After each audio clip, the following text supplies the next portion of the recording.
servidores temporários. Alega ainda que haveria admissão de servidores para funções permanentes, o que seria vetado por causa da imposição constitucional do concurso público. O ministro Ricardo Lewandowski considerou a lei inconstitucional, como veremos agora em trecho do voto do relator. Mas esta história não para por aí e teremos desdobramentos muito interessantes. Antes, vamos ao trecho do voto quando ele, ministro relator Ricardo Lewandowski, fala especificamente sobre a questão da inconstitucionalidade. Eu estou assentando a inconstitucionalidade desta lei, senhor presidente, na esteira do que foi consignado no parecer do Ministério Público e também da Advocacia Geral da União. E eu tenho entendido que as leis e as contratações só podem ser feitas quando constatada a necessidade de uma, enfim, efetiva e excepcional dessa contratação temporária de servidores. Esta é uma lei que se projeta no tempo e que permanece sem fazer alusão a situações peculiares, para mim é inconstitucional, senhor presidente. Lídia, logo em seguida, o ministro relator votou no sentido que, neste caso, se fizesse uma modulação de efeitos no julgamento da ação. Quer dizer, vamos repetir, considerou como a lei sendo inconstitucional, mas falou nesta modulação de efeitos. Bom, o tema não é novo aqui no Síntese, mas vamos lá novamente para uma definição sobre este termo, modulação de efeitos. A modulação de efeitos é uma teoria que é prevista na lei, que trata das ações diretas de inconstitucionalidade e muito utilizada pelo Supremo quando houver a necessidade de utilização, no sentido de que quando o Supremo declara que uma lei é inconstitucional, na verdade deveria-se então, desde o início, ou seja, desde o momento em que aquela lei começou a produzir os seus efeitos, ela não poderia ter entrado no mundo jurídico, já que é inconstitucional. Então, ela deveria não produzir nenhum efeito. Então, a declaração de inconstitucionalidade, como regra geral, ela tem que ser retroativa, acabando com todos os efeitos que a lei produziu durante aquele período, porque eram inválidos. Mas, por motivos de razões essencialmente jurídicas, de interesse público, por exemplo, para evitar algum tipo de dano muito grave, o Supremo pode determinar que aquela decisão seja modulada, ou seja, ao invés de dar um efeito retroativo a essa determinação, a lei poderia ser considerada inconstitucional a partir de um momento em que o Supremo determinar, por exemplo, do momento em que a decisão é proferida em diante, ou até mesmo de uma outra data que o Supremo determinar para que ela passe a produzir o efeito de ser inconstitucional. Então, a modulação é dar uma nova data sobre quando aquela inconstitucionalidade vai começar a produzir efeitos. O curioso é que a motivação do relator para propor esta modulação de efeitos foi por causa do pagamento já efetuado a pessoas contratadas e já pagas, ou seja, o impacto de uma aplicação plena e imediata da inconstitucionalidade da lei em relação a estes fatos já ocorridos. E com esta modulação, este efeito poderia ser atenuado. Só que o debate seguirá outro rumo. Antes, vamos ao trecho do voto do relator, quando ele fala sobre a modulação dos efeitos da maneira como, até então, ele, ministro relator, acreditava que deveria ser feita. O texto legal impugnado veio a lume em 2004, tendo sido seus efeitos prorrogados pela Lei Complementar 378 de 2006.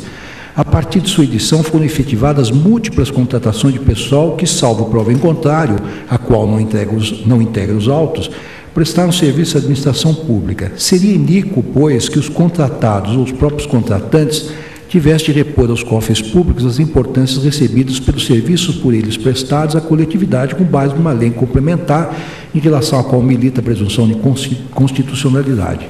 Cumpre, assim, no meu entender, modular os efeitos da decisão para que não atinja fatos pretéritos constituídos à sombra de um contexto legal até então havido como rígido. Em face do exposto, eu concluiria, segundo meu voto, eu julgo procedente a presente ação direta para declarar inconstitucional a Lei Complementar 300 de 2004 do Estado do Espírito Santo, prorrogado pela Lei Complementar 378 de 2006, também daquele Estado, a contar da data da publicação do acórdão proferido nesta ADI, nos termos do artigo 27 da Lei 9.868/99. Então, estaria dando efeitos ex nunc à lei. A declaração. Logo após o voto do relator, a ministra Carmen Lúcia pediu alguns esclarecimentos sobre o caso e levantou uma questão. Vamos rever este trecho da fala da ministra no plenário do Supremo Tribunal Federal na quarta-feira, dia 12 de agosto. A minha questão é só no sentido de se saber e se afirmar se estas contratações todas aqui previstas realmente desatenderiam ao artigo 37(9) da Constituição, ou se a aplicação dessa norma pode ensejar os excessos que são inconstitucionais, mas que aí não estariam previstas aqui. A circunstância de fazer referência da Secretaria de Estado da Saúde não chega a me fazer levar a declarar inconstitucionalidade, porque tanto a saúde como a educação são os únicos casos previstos nas legislações estaduais, pelo menos do meu conhecimento em 17 estados, em que a professora hoje quebrou a perna e amanhã tem que ter aula, tem que ter a contratação temporária, porque o menino não pode ficar sem aula. O posto de saúde tinha um médico que adoeceu, tem que contratar. Se é declarada inconstitucional esta lei complementar 300, portanto, não pode haver contratação no Estado do Espírito Santo em regime temporário para necessidade excepcional de interesse público. Qual que é a minha preocupação? Eles não vão poder contratar, porque não tem outra norma, e é preciso que haja. Segundo, neste momento nós temos a configuração de um quadro em que eventualmente vai se precisar sim, para fazer face a essa demanda excepcional nos postos de saúde, nos hospitais. Então, o que eu questiono com Vossa Excelência é se a só previsão aqui, Vossa Excelência está considerando excepcional pelo não atendimento, ou se não há como interpretar conforme a Constituição para salvaguardar, que o que não se pode é fazer disto aqui, ao invés de uma chave para o poder público que precise entrar e contratar, uma gazua que quebra a porta do serviço público, que é a forma, do concurso público, que é a forma de ingresso no serviço. E qual seria a questão que influenciaria exatamente nesta necessidade de não se retirar um instrumento do poder público para que pudessem ser feitas contratações, particularmente no que se refere aos serviços de saúde? É exatamente a partir destas observações que surge um tema importante em discussão no plenário do Supremo Tribunal Federal. Depois do intervalo, o combate à gripe A surge como tema fundamental dos debates sobre contratação excepcional de servidores para a área de saúde. Síntese volta já. Síntese está de volta. Como destaque da sessão plenária da quarta-feira, dia 12 de agosto, a ação direta de inconstitucionalidade 3034, que tratou de lei do Estado do Espírito Santo, que previu a contratação sem concurso de funcionários da área de saúde. Como vimos, a ministra Carmen Lúcia levantou questão referente à superveniência desse tipo de contratação diante do avanço da chamada gripe A em todo o mundo, inclusive no Brasil.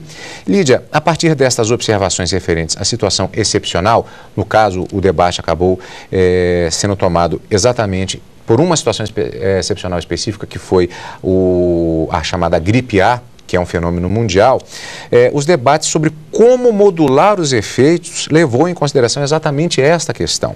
Mas sobre um ponto já havia um consenso, a questão da inconstitucionalidade da lei. Aliás, eu lembraria até palavras que foram usadas, o ministro César Peluso, ele deu uma definição, disse que a lei é simplesmente inútil por uma série de fatores.